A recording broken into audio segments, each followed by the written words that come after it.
Центарот за македонски јазик не смее да биде проблем за Грција и не смее да биде забранет, порачуваат од обединета македонска дијаспора. Ваквото здружение ни под еден основ не смее да се поврзува со некакво македонско малцинство во Грција, што во моментов се обидува да го представи грчката страна. Директорот на ОМД за Македонија, Гордан Јорданов, вели дека овој центар е како секој центар на секој друг јазик во било која држава.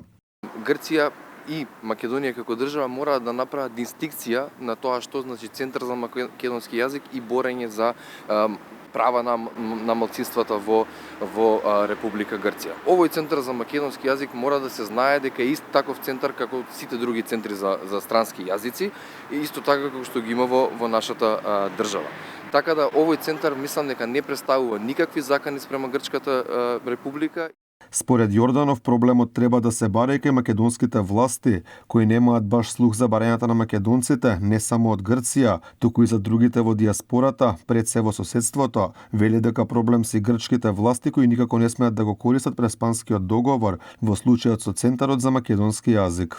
Македонските власти мислам дека треба да најдат правилни механизми како да се обратат кон таа малцинска група во Грција. За жал се уште нашите власти немаат унифициран став кон овие соседни, да речам, држави и малцинствата во соседните држави.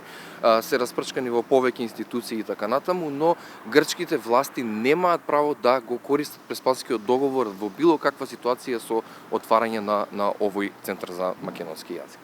Во Грција се крена паника за отворањето на Центарот за македонски јазик, според окружната обвинителка Анастасија Калаици, представува обид за создавање македонско малцинство. Таа смета дека со оваа регистрација на овој центар, чија цел била зачувување и негување на македонскиот јазик во Грција и воведување на македонскиот јазик како изборен предмет во јавните училишта и универзитети кај јужниот сосед, се прекршувал договорот потпишан во Преспа.